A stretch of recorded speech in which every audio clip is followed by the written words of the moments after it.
Hello बच्चों, कैसे हो। आज हम लोग the fundamental unit of life का सेकेंड लेक्चर पढ़ेंगे।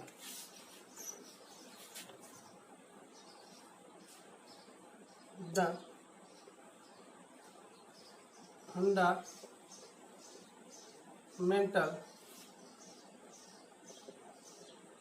यूनिट ऑफ लाइफ, इसके बारे में देख रहे थे हम लोग, सेल के बारे में देख रहे थे,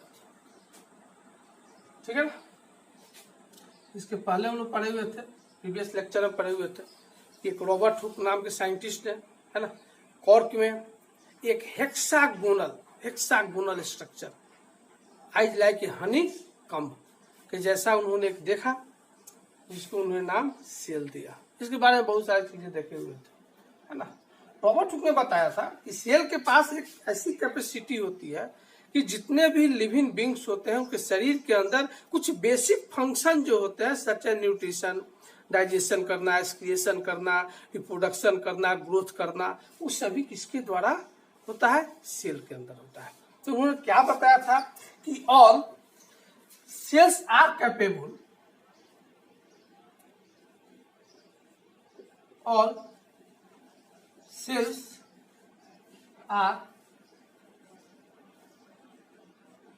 कैपेबल, जितने भी सेल्स होते हैं सब कैपेबल होते हैं, है ना, क्या करने के लिए, बेसिक फंक्शन करने के लिए, है ना। जितने भी सेल होते हैं सभी सेलों के पास क्या होती है, एक क्षमता होती है, इसके लिए कुछ बेसिक फंक्शन के लिए,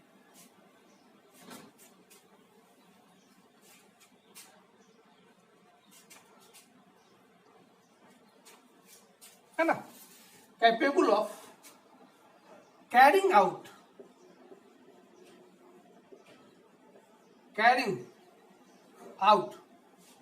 है ना the basic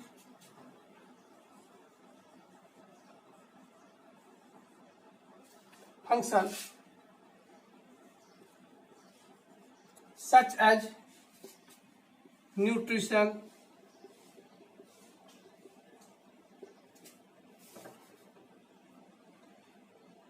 digestion,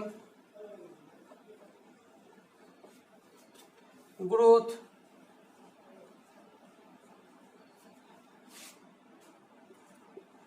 reproduction and ETC, है ना। उन्होंने बताया कि जितने भी सेल होते हैं सभी सेलों के पास, है ना, ये सब शरीर के अंदर बेसिक फंक्शन करने की क्षमता होती है, डाइजेशन करना, न्यूट्रिशन करना, ग्रोथ करना, है ना, रिप्रोडक्शन करना, एक्सक्रिएशन करना, सभी फंक्शन होती है। कौन बताया, रॉबर्ट हुक ने। इसीलिए रॉबर्ट हुक ने सेल को, है ना, basic structural and functional unit of life का स्ट्रक्चर इसलिए कहा कि जितने भी ऑर्गेनिज्म है सभी ऑर्गेनिज्म के शरीर का निर्माण सेलों से ही मिलकर हुआ है। फंक्शनल इसलिए कहा कि शरीर के अंदर जो भी फंक्शन होता है, जो भी वर्क होता है वो किसके द्वारा होता है, सेल के ही द्वारा होता है। इसलिए उन्होंने बोला कि the cell is the basic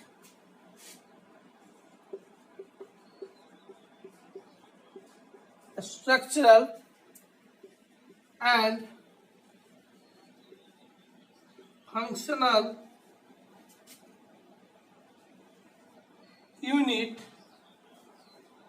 of all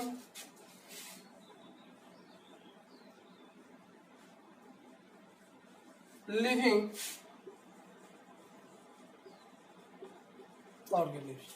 सभी ऑर्गेनिज्म के लिए, जितने भी लिविंग ऑर्गेनिज्म है सभी लिविंग ऑर्गेनिज्म के लिए क्या है, यह स्ट्रक्चर एंड फंक्शनल यूनिट है। कौन, सेल है। ये किसका कहना था, रॉबर्ट हुक, है ना। इसको एक बार नोट कर लीजिए।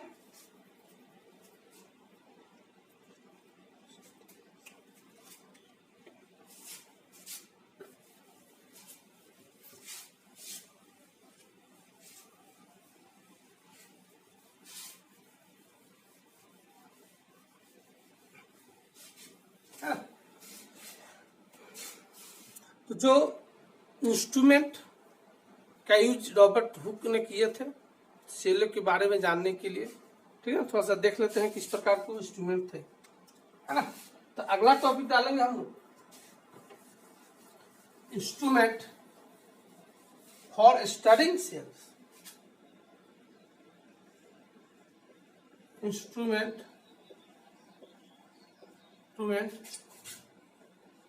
फॉर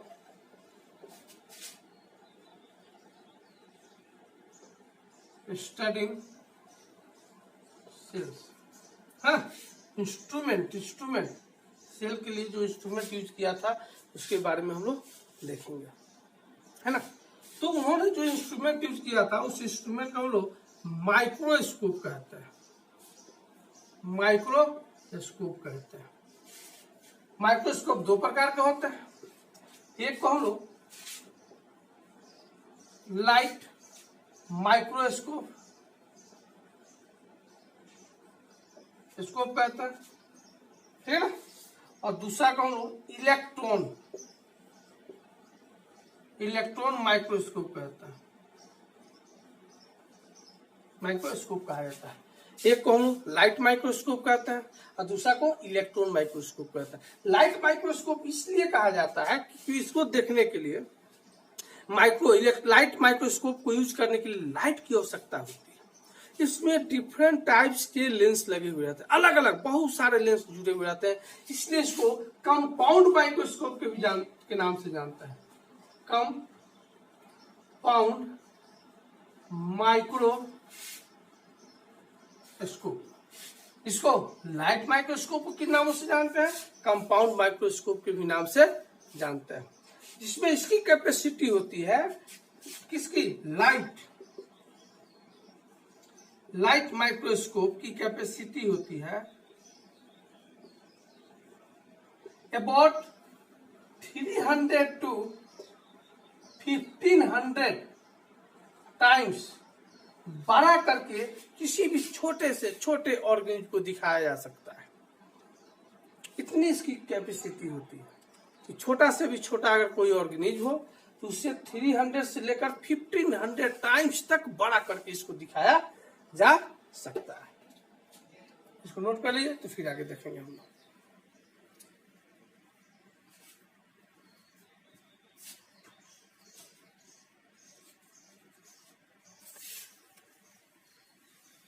हो गया, देख लीजिए यहाँ पर, है ना। समझ गया ना लाइट माइक्रोस्कोप के बारे में, है ना। लाइट माइक्रोस्कोप को क्या होता है कि यह ऐसा माइक्रोस्कोप है जो लाइट के प्रेजेंटेशन में होता है ना। लाइट में यूज करते हैं इसलिए इसको लाइट माइक्रोस्कोप कहते हैं, है ना।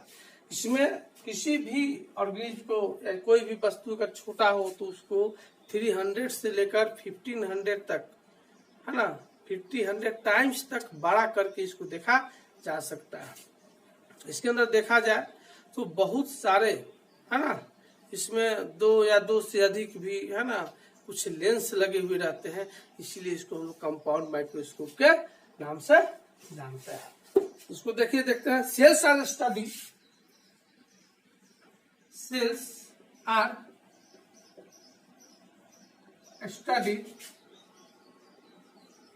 with the help of microscope। हाँ, cells are study with the help of microscope. Microscope के हेल्प से देखा गया। तो यहाँ पर माइक्रोस्कोप क्या होगा, अगला डालेंगे। There are 2 types of microscope. पहला लिखेंगे लाइट माइक्रोस्कोप, है ना। पहला क्या लिखेंगे, light microscope. In this microscope,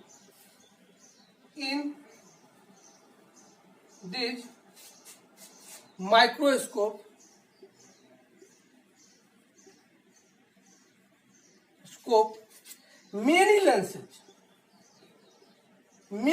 बहुत सारे लेंसेज होता है, many lens are present. Many lens in this microscope, many lenses are present.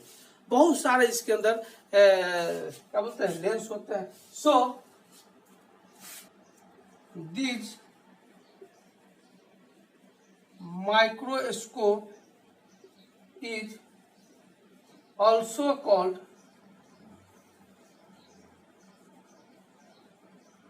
Compound microscope. क्या कहते हैं उसको?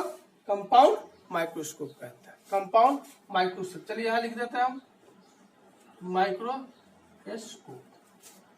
इसको नोट कर लीजिए फिर आगे देखते हैं.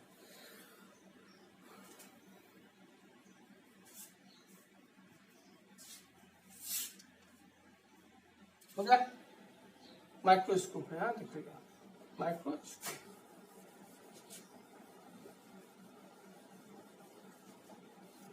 लाइट माइक्रोस्कोप का पावर रेंज कितना होता है? पावर रेंज कितना होता है अभी हम लोग देखे हुए थे. About the